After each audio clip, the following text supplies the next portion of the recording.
Just another instalment in the serial of Axis fighting men brought captive to Britain. A reminder that although air activity over this country is now on a small scale, and although we see little of the Battle of the Atlantic, sea and air war are still showing dividends.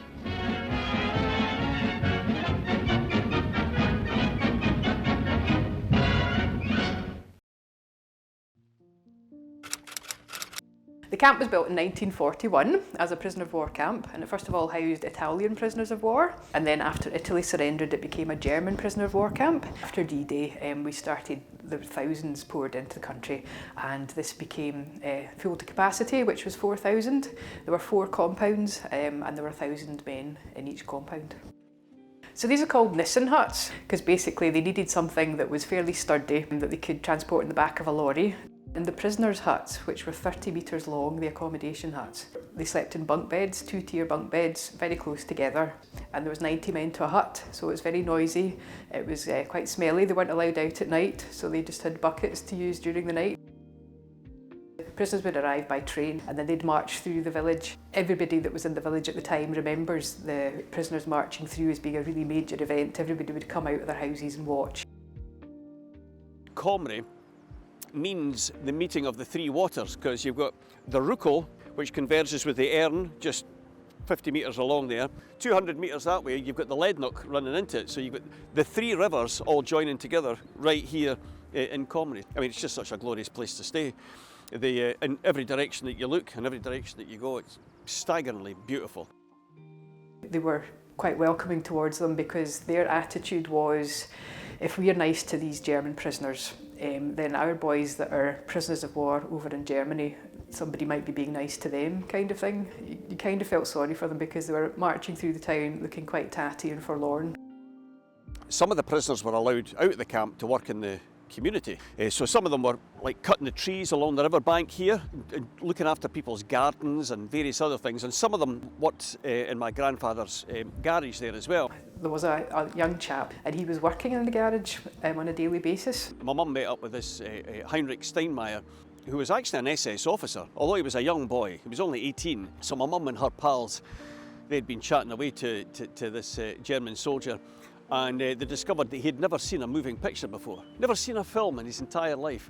And her and her pals got him dressed up in a Morrison's Academy uniform, snuck him through in the bus to Crieff to go to the cinema. And this guy was just blown away by this, couldn't believe it, the first time he'd actually seen a moving picture. And then of course they all came back to Comrie, and then he went back up to the prisoner of war camp. It seems bonkers. So we didn't start releasing prisoners until late 1946. A major part of our workforce, especially on the land, and then they were also used for clearing up the rubble in London, things like this. Some of them, like Sir Heinrich Steinmeier, his original village was in Poland, which was now taken over by Germany, so this is why he stayed in Scotland for such a long time. And Heinrich always said if he hadn't been captured by the Scots that day, he would never have survived the war. And it was such a life-changing thing for him as a young boy that he left all his world. So his house got sold, his car got sold, any money that he had in his bank, every single penny landed in a bank account here. So in 2004, the MOD put the camp up for sale. The people of Comrie decided, look, you know, this is a huge thing for us. The village bought Cultybraggan camp, which is run on behalf of the village by a thing called the Comrie Development Trust. A large area was put aside for the allotments, so the local people now have fantastic allotments. Down in the nuclear bunker, it's a huge space. It's 2 levels underground plus a level on ground level. But basically at the same time it became very apparent that there was no need for it anymore. But they sold it to a company called Bogons, and they do software. So we started up a new museum last year, so it was open April to October. And so it's quite a small museum at the moment, so we're going to expand and improve it, but it basically tells the story of the prisoner of war days. And we've also got a recreation of the accommodation that the prisoners would have had, and also the military in the years afterwards.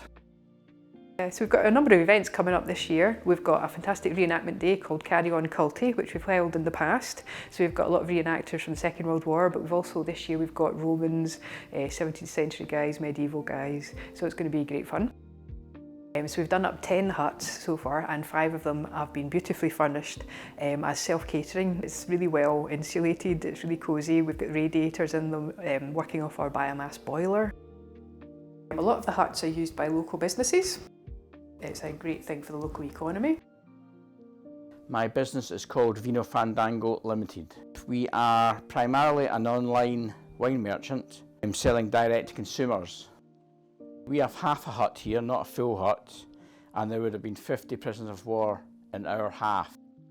We can still operate, I would suggest, another 30% of our current business out of this unit we're in at the moment. However, if we knock through the wall behind us, we've got access to the same square footage area again, a full hut rather than half a hut, and that would do us for another, suggest, 5 years, I'm planning on. Funding is the biggest issue the camp is facing, so we've had a lot of money from the Ganachie Trust, which has been great for us, Historic Scotland, Historic Environment Scotland, the Heritage Lottery Fund as well.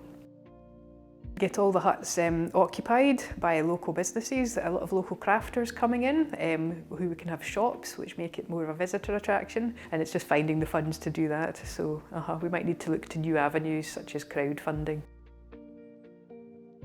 It's been fantastic, and it's now becoming a major draw to the whole village, and that of course brings them into the area, which can only be a good thing for us all.